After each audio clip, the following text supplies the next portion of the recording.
Hello à tous, j'espère que vous allez bien et que vous gavez encore bien de cinéma. Parlons du film que j'attendais le plus au mois de janvier avec 6 nominations aux Oscars dont meilleur film. Je parle de Jojo Rabbit de Taika Waititi. Le film se déroule à la fin de la Seconde Guerre mondiale en Allemagne. Il suit la vie d'un petit garçon, Jojo, idolâtrant le régime nazi avec Hitler comme ami imaginaire.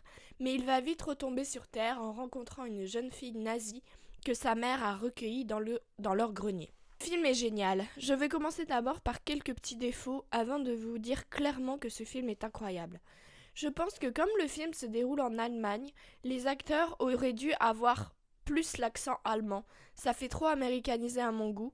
Et puis aussi, entendre Hitler parler américain, c'est bizarre. Et autre petit défaut, il n'y a aucun indice temporel. On ne sait pas vraiment la véritable durée du film.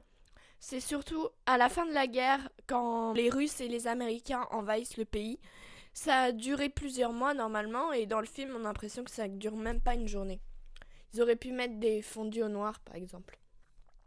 Niveau scénario, c'est un parcours initiatique assez classique, d'un jeune garçon qui, par la rencontre d'une jeune fille, se remet en question. Mais c'est le contexte des nazis qui est très original. Beaucoup de films se sont moqués du nazisme avant Jojo. Le chef-d'œuvre Le dictateur de Charlie Chaplin, La vie est belle de Benigni ou encore Papy fait de la résistance. Mais ce qui est intéressant dans Jojo Rabbit, c'est que ça a hauteur d'enfant. Alors c'est drôle parce qu'au début tout est lié à l'enfance avec l'innocence du gamin qui trouve que le nazisme, faire la guerre, rencontrer Hitler, c'est Disneyland, c'est magique, c'est beau et ses interactions avec ce Hitler en ami imaginaire est super drôle et super bien écrite. La relation entre les deux, en tout cas au début, est même assez touchante. Il y a une scène que j'ai beaucoup aimée, c'est quand Jojo se sent faible parce qu'il n'a pas réussi à tuer le lapin et qu'il a son surnom Jojo Rabbit, surnom qui est ensuite renforcé par les propos d'Hitler qui le rassure. Hitler est un peu un père pour lui au départ. Oh là là, ça fait bizarre de dire son nom autant de fois. La représentation d'Hitler ici est clairement la métaphore du bourrage de crâne. Les jeunes enfants qui sont abrutis par ses idéaux depuis tout petit. Et puis aussi, il y a le culte de la personnalité, c'est-à-dire glorifier Hitler, le vénérer, voilà ce qu'il représente pour Jojo. Et puis quand il rencontre la jeune juive Elsa, au début ça fait très film d'horreur, genre comme s'il découvrait une étrangère, même un fantôme, un esprit. Et leur relation évolue super bien et est très tendre. Ça se rapproche beaucoup de Green Book sur les deux personnes qui sont très différents et qui vont apprendre à se connaître. J'adore ce film aussi car chaque personnage a des points de vue différents. Jojo voit le nazisme comme le paradis et puis ce qui est fort c'est que quand il est témoin ouvertement de la guerre, il est horrifié et se sent coupable. Et à ce moment-là, clairement, j'ai pleuré. Parce que pour un enfant, c'est super dur. Sa mère qui se sent comme une vraie femme, résistante, et en même temps, elle comprend son fils, mais lui veut aussi un vrai avenir et veut qu'il soit un garçon comme les autres. L'ami de Jojo qui, lui, n'en veut pas aux juifs, mais veut quand même faire la guerre pour être proche de son ami. Hitler qui veut que Jojo atteigne son but, et l'homosexualité secrète du personnage de Sam Rockwell qui veut l'endoctrinement des jeunes mais en même temps veut les protéger. Et celui que j'ai adoré et que j'ai trouvé super bien écrit, c'est Elsa, la jeune juive, qui aime se moquer du nazisme pour que Jojo soit à bout. Et comme elle a vécu une vie pas évidente, elle a des secrets qui la hantent et ça la rend super touchante.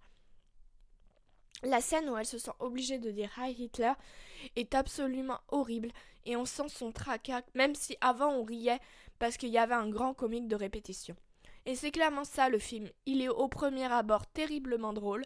Il y a un super décalage parce qu'on rit des nazis, on ne les juge pas, on essaye de les comprendre aussi. Et ça en devient super cynique et satirique. Parce que ces nazis sont décrits comme incompétents, manipulables, bêtes, et ça reste assez actuel en vrai. Au niveau de la mise en scène, on sent que Waititi, qui, rappelons-le, à moitié juif, ça peut paraître étrange, mais on sent qu'il s'est vraiment amusé à faire ce film. C'est très souvent du comique noir qui se ressent. Pareil pour les couleurs, il y a une sorte de contraste avec des couleurs vives à l'extérieur et plus sombres dans la maison de Jojo. Les plans sont souvent assez beaux et symétriques, il y a aussi pas mal de jeux avec les miroirs, assez symboliques. Comme quand Jojo et elle, enfin réconciliés, sont tous les deux dans chaque miroir. Et c'est vraiment joli et mignon. J'ai beaucoup aimé les fenêtres des maisons en forme d'œil. J'ai trouvé ça super original. Et les chansons de David Bowie et des Beatles en allemand, c'est admirable. Et ça marche super bien. Le costume en papier aussi de l'ami de Jojo, il est super bien fait. Et une dernière chose que j'ai trouvé intéressant, c'est les plans des chaussures qui sont très très importantes dans le film, surtout de la mère qui est super reconnaissable. Et ça doit faire référence, quand on va dans les musées des morts à Auschwitz, il y a souvent des chaussures des rescapés en vitrine. Bon, ça en devient glauque, on va passer au casting. C'est un super casting. On voit que Taika Waititi sait très très bien diriger ses acteurs. Lui-même déjà est à mourir de rire. Il est complètement ridicule, j'adore. Scarlett Johansson m'a plutôt bluffé. Elle a une graine de folie qu'on avait peu vue dans ses précédents films. Thomasine Mackenzie est sublime et super touchante. Et le plus incroyable, c'est le jeune de seulement 13 ans, Roman Griffin Davis, qui est incroyable de bout en bout de métrage. On ne peut que l'adorer, il est adorable et il arrive avec une grande maturité à nous procurer beaucoup d'émotions et à porter l'attention que sur lui. Ce qui m'a surpris, c'est que c'est son premier rôle, tout court, même pas de court métrage, quoi que ce soit. Donc franchement, je ne sais pas où ils sont allés le chercher, mais avec une nomination aux Golden Globes du meilleur acteur avec Taron Egerton, DiCaprio et Daniel Craig, sérieusement, ce petit est une étoile montante d'Hollywood. En bref, Jojo Rabbit est un film qui, par un humour assez particulier, nous fait comprendre l'absurdité de la pensée nazie. C'est grâce à l'humour qui est génial que l'on parvient à être plus réceptif, alors que tout le monde vous dira qu'il ne faut pas rire de ça. Quand c'est bien fait, j'adore ce type de film. Quand on nous apprend qu'on peut rire de tout.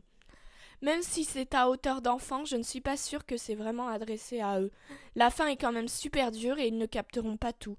Mais pour les ados qui apprennent la Seconde Guerre mondiale et le régime nazi, c'est assez idéal. Alors profitons-en aussi parce que c'est le dernier film de la Fox que Disney n'a pas touché. C'est aussi une bonne raison d'aller le voir, je pense. Voilà, j'espère que ma critique vous a plu. N'hésitez pas à la commenter, à la partager, à aimer la vidéo, à vous abonner.